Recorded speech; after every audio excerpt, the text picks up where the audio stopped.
What possible relationship could there be between 21st century cottagecore, 18th century Georgian pastoralism, and this? Hello everyone, welcome back to my channel. My name is Liliana, and on this channel we discuss history and literature related topics, so make sure to subscribe if that interests you.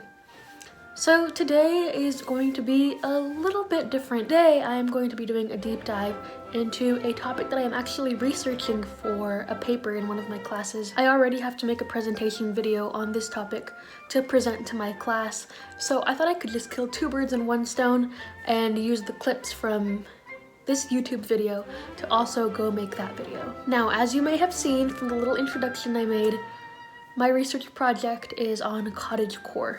I'm pretty sure I've mentioned this in past videos, and now that I'm finally finished with this research project, I am so excited to share it with you guys. So the first thing I want to let you guys know is that this research project is not really like other research projects. This research project kind of focused more on doing preliminary work, gathering sources, analyzing what those sources do, how they would serve me if I were to use them to make an argument. The purpose of this project wasn't so much to defend a claim, but more to learn how to conduct research itself. So first of all, what is cottagecore? According to aesthetics.fandom, which is a wiki page about various aesthetics, cottagecore is, quote, inspired by a romanticized interpretation of Western agricultural life. It is centered on ideas of simple living and harmony with nature, end quote. My project is titled Et ex Arcadia ego, which in Latin means and I am out, or I go out of Arcadia. Arcadia is a place in Greece and in ancient mythology referred to this very idealistic, rural, mountainous place where shepherds would go to herd their sheep and where there would be forest nymphs. For this project, I investigated how these ancient Greek ideals kind of transfer over into what we see as the contemporary cottagecore movement, which, as we can see from Tumblr and the internet, is very rooted in Western tradition.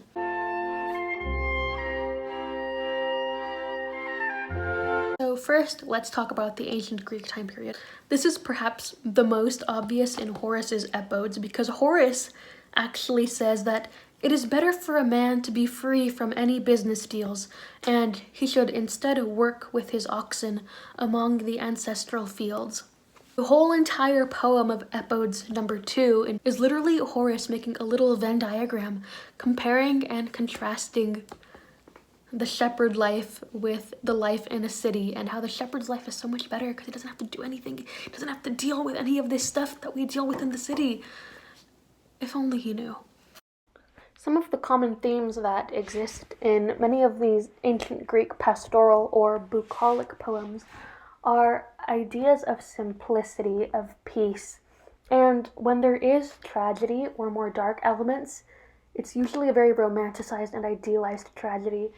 In one of my other sources, which was Theocritus's Idylls, that was a tragic poem, and it was about love, and the main character died from a broken heart. So we can see that even in these more darker themes, we still have a very idealized kind of view of nature and humanity and rural life.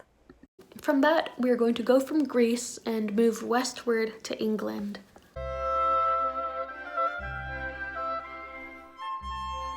If you are familiar with art and fashion history, then you might have noticed that the second half of the pictures that I put in my little introduction are from the Georgian era, mid-1700s to early 1800s. Now, this time period was big on romanticizing the outdoors. This is the time period where we see all of those operas with shepherd characters and flower crowns and shepherd girls. This is also the time period where we see nobility having portraits painted of themselves, but in cosplay as ancient Greek mythological characters. One of the pieces that I analyzed for this portion was Francois Boucher's painting from 1747 titled, "Are They Thinking About the Grape?" If you're gonna ask about the title, I did look it up, I looked into it, and it was an inside joke referring to like some book that had been published back in the day. I don't know what they meant. It is oil on canvas, 80.8 centimeters tall by 68.5 centimeters wide, and it is currently housed at the Art Institute of Chicago. As we can see, the three people in this painting are very casual, so their clothes looks pretty costly and refined. You can see they have their sleeves rolled up or their pants rolled up, or they're wearing it loosely and in a way that is comfortable. They are out sitting in this beautiful, idealistic paradise of lush grass and green trees, and around them are some beautiful and peaceful white sheep and goats who aren't dirty at all, who don't stink at all, and who are happily just sitting there and letting the little kids pet them.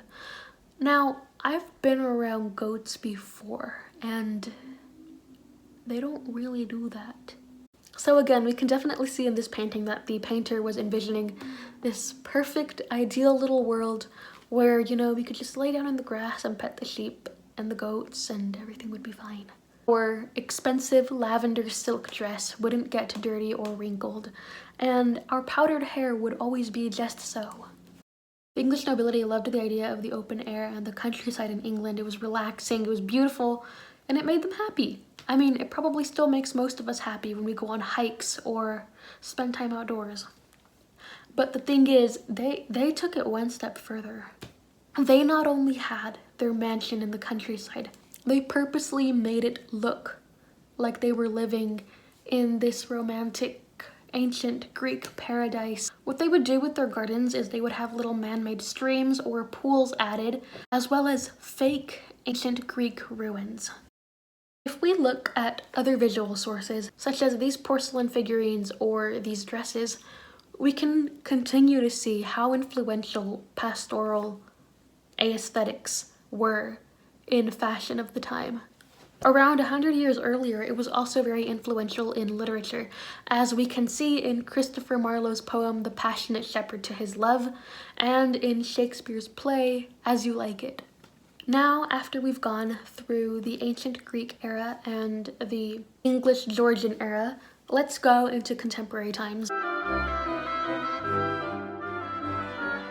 I gave kind of a little summary of what it is in the beginning of the video, but just to be extremely clear and specific, here are some examples of cottagecore posts so that you can see in precise detail what it is that cottagecore is.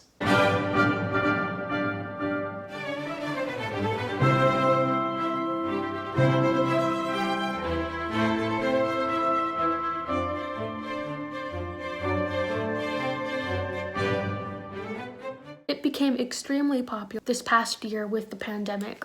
People wanted to be able to go outside, they wanted a place to be relieved from their anxieties and their stresses of being in quarantine, and the comforts of cottagecore and again that very beautiful ideal rural lifestyle just kind of rose up in popularity. For this more contemporary section, my main source was The Little Book of Cottagecore, which was written by Emily Kent.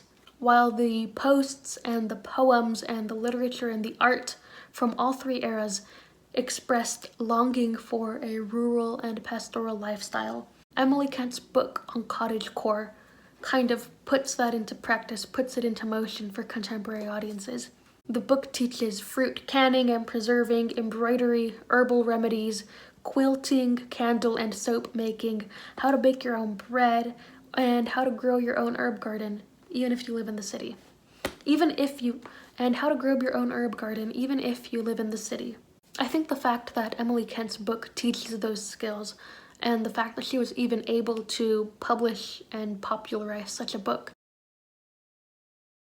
kind of shows us that while earlier generations may have dreamt or fantasized about this rural, pastoral lifestyle, many people today are making it a reality. I'm sure if you type in the word cottagecore into Google or YouTube right now, you're gonna come up with a ton of videos of people who left their 9-to-5 jobs and became self-employed, became artists, and are literally living in a cottage or a small house out in the countryside. You can see for yourself how popular it is and how many people are into this lifestyle and this fashion style. And even though it's entrenched in fantasy, I think many people now have the ability to and the desire to adopt it into a way that works for them. I think if I were to actually write a research paper with a thesis about this, I would be a lot more upset than I am now because it was so hard finding articles for it on JSTOR, especially outside of literary academic journal. Hardly anybody wrote about music. I saw nothing on fashion. It was like me just pulling at all of these separate strings that somehow exist in my mind and putting it together into one research project, but that's how history is sometimes. So that is all for today. Thank you guys so much for watching. Don't forget to like, comment, and subscribe, and turn on the notification bell so that you can be notified when I put up my next video. Bye!